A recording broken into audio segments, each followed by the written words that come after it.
Sportuccino mug, check. iPad with all of your comments from Facebook, check. Mobile phone with your comments from Periscope, check. It can mean only one thing. It is time for Sportuccino. It is 3 p.m. British Standard Time, 10 a.m. Eastern, 7 a.m. Pacific. Good morning to you in the States. Good afternoon to you in the UK. And good evening to everyone on the eastern side of the world. Welcome to Sportuccino. Every Thursday, we talk about things related to sports business. Yes, we look at more than just what the game is about. We talk more about results. You know, we've had some fantastic games in the Champions League this week, but you can't have a game of football without a decent pitch. So in a few moments, I'm going to be talking to Phil Blackwell from CIS Pitches to learn more about that. Stay with us. We'll be speaking to Phil in just a few moments. But I want to tell you that today's show is brought to you with the help of 99 Designs. 99 Designs helped produce our Sportuccino logo. It's absolutely fantastic, and you can check it out as well. All you got to do is go to the link on our Facebook page, on our YouTube page. That's 99 Designs, and you can have a logo design just as good as we've had for us here at Sportuccino. All right, so I mentioned we're going to learn more about football pitches, and not just football pitches, all kinds of sport pitches. So I'm delighted to say that the project director for CIS Pitches, Phil Blackwell, is joining me now live on Skype. Good afternoon to you, Phil. How are you doing today? Hi, Richard. I'm very good, thanks. It's really good to have you on the program. Now, Phil, let's start very simply. Just tell us what exactly is CIS Pitches, please.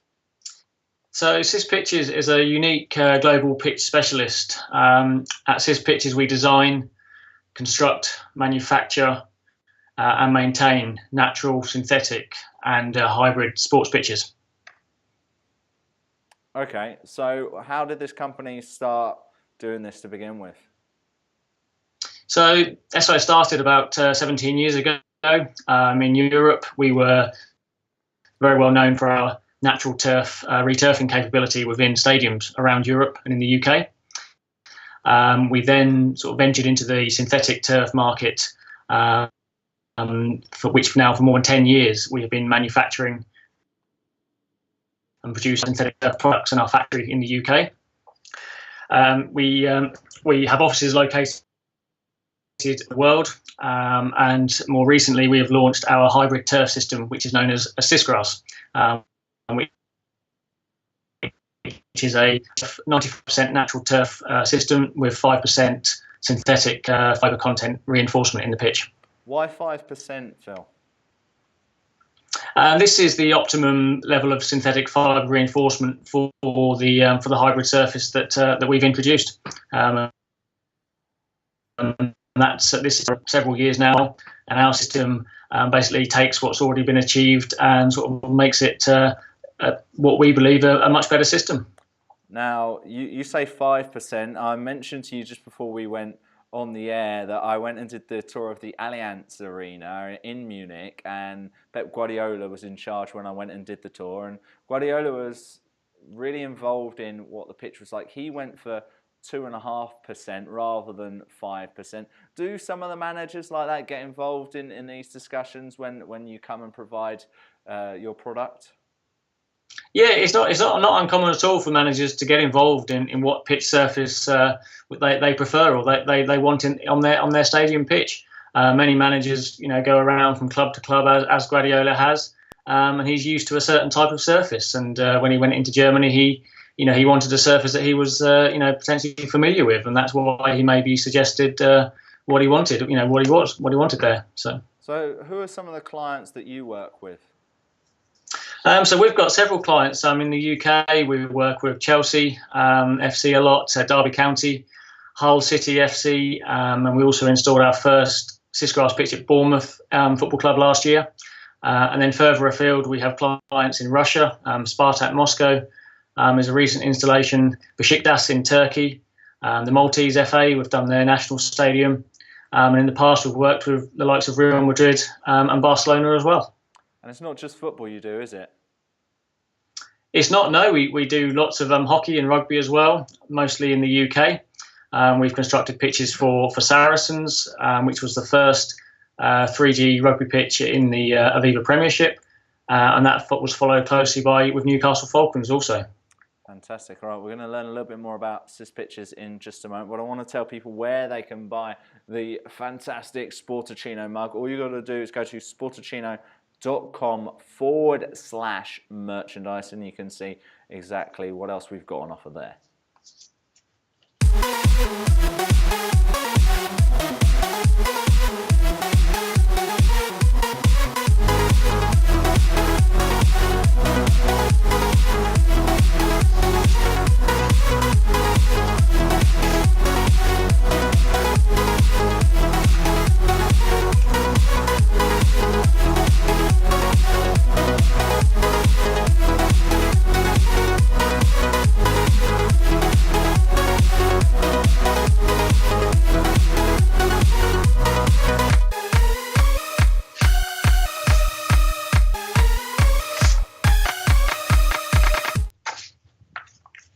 We are live here. Phil Blackwell from SIS Pitches is still here on the program. If you've got any questions, get involved on the Facebook page, get involved on YouTube, and of course we are on Periscope as well as Sportuccino.com. Love to get your thoughts. Now, Phil, you were talking there about some of the teams that you're working with, and of course you're going to have a big role at next year's World Cup, aren't you? Yes, we are. Yeah, so SIS Pitches has been very successful in Russia over the last 2 or 3 years in securing several high-profile projects in the stadiums which will be hosting the World Cup next year. And we'll actually have a total of 6 stadium pitches which will be constructed by ourselves. And these pitches will all have our hybrid system, SISGrass, installed to them. One sort of important thing about this tournament next year at the Luzhniki Stadium, which will host the opening ceremony and the final. This is going to be the first World Cup final to be played on anything other than 100% natural grass. So it's a world first for hybrid pitches there.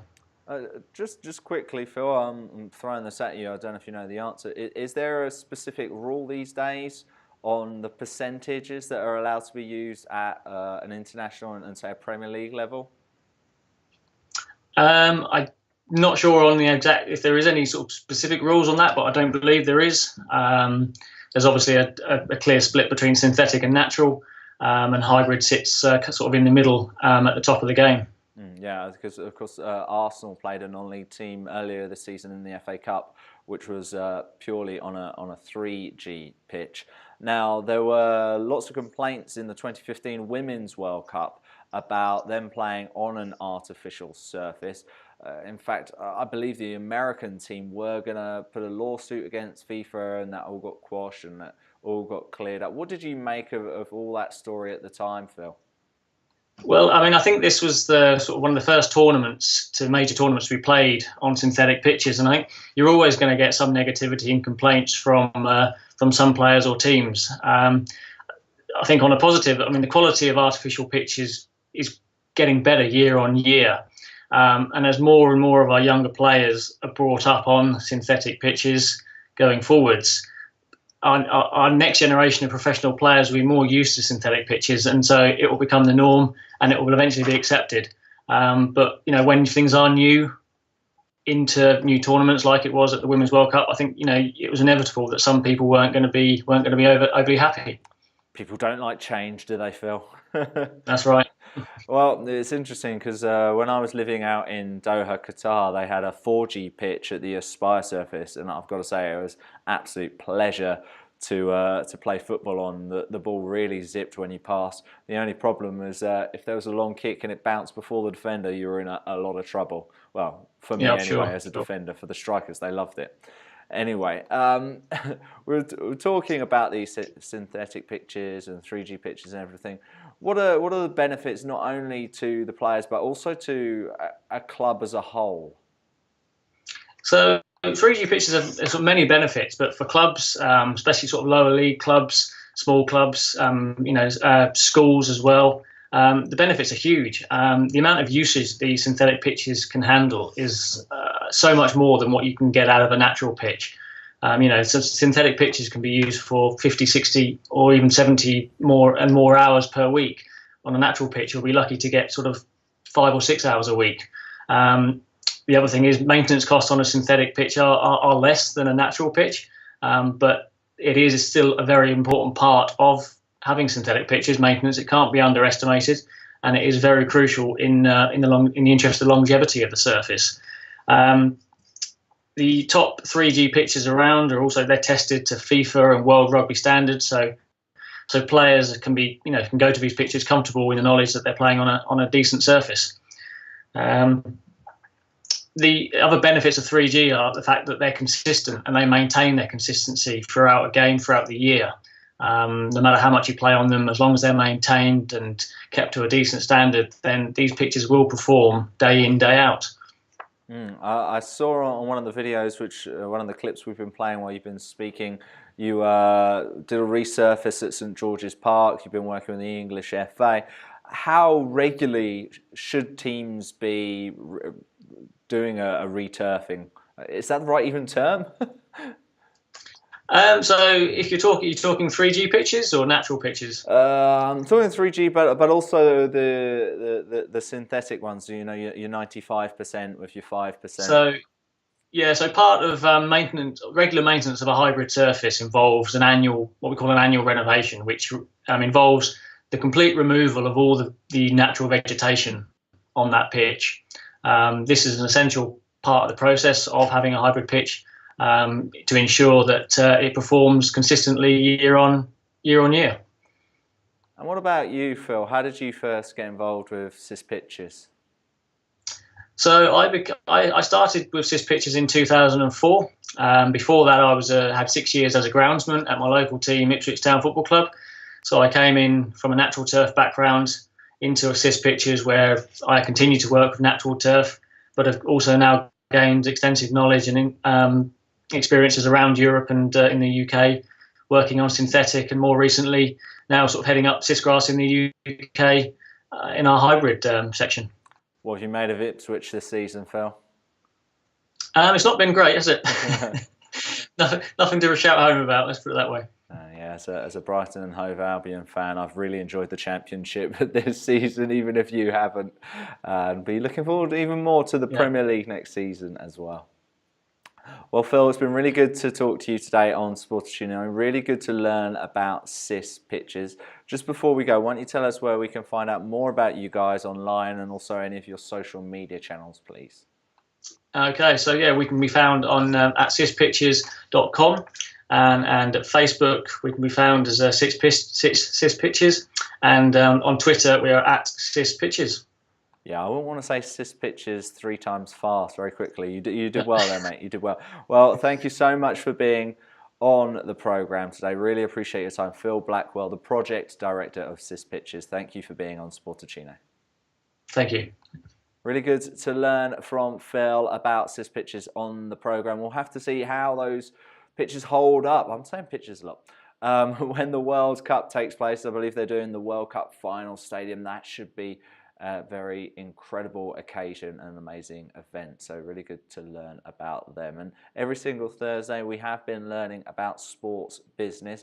Unfortunately, I wasn't here last week because I was in Doha, Qatar, doing the ring announcing. But 2 weeks ago, we learned about DNA Fit, which take a look at your genetics and your DNA. And the man we spoke to there is Andrew Steele, and he's a former Team GB athlete, and he still hasn't received his medal back from, I think it was the 2008 games. Have a look at this.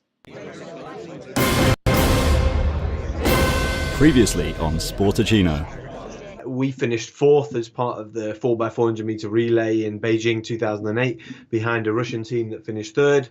And retrospectively, one of those members had his sample reanalyzed 8 years later, and they found an adverse analytical finding in his sample, and therefore the Russian team have been retrospectively disqualified, and by then so we become the retrospective bronze medalists. However, there appears to be some long process in place that means the medals they don't make spares. right? So the people don't realize this. They don't make spare my medals, so they goodness. have to go to these guys and say, "Please, can we have the medal back?" And if I was them, I might have, lost it. Let's say. So, I don't blame them. So I don't know what will become of that. I'm just happy to know that I was the rightful third place finisher actually all these years later. But bizarrely for me, it happened just after I retired from the sport. So I retired last August, and then in September I became an Olympic medalist. So it's a really strange feeling actually, a really strange anecdote. Oh, well, I kind of want to start a campaign, get Andrew Steele his medal, because I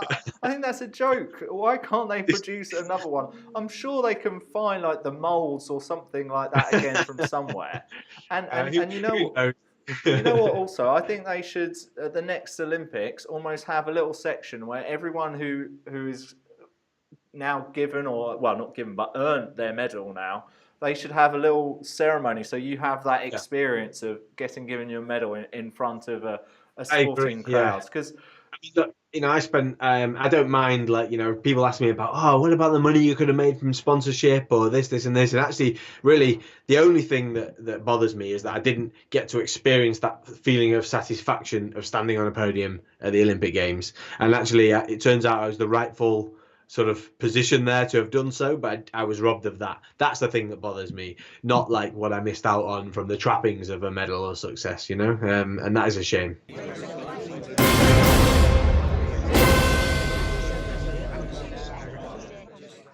Andrew Steele there on him still not having his 2008 Olympic medal. Amazing story though. Go back and listen to it. Oh, pardon me. You know when you just drink too much coffee? Andrew Steele there on still not having his 2008 medal.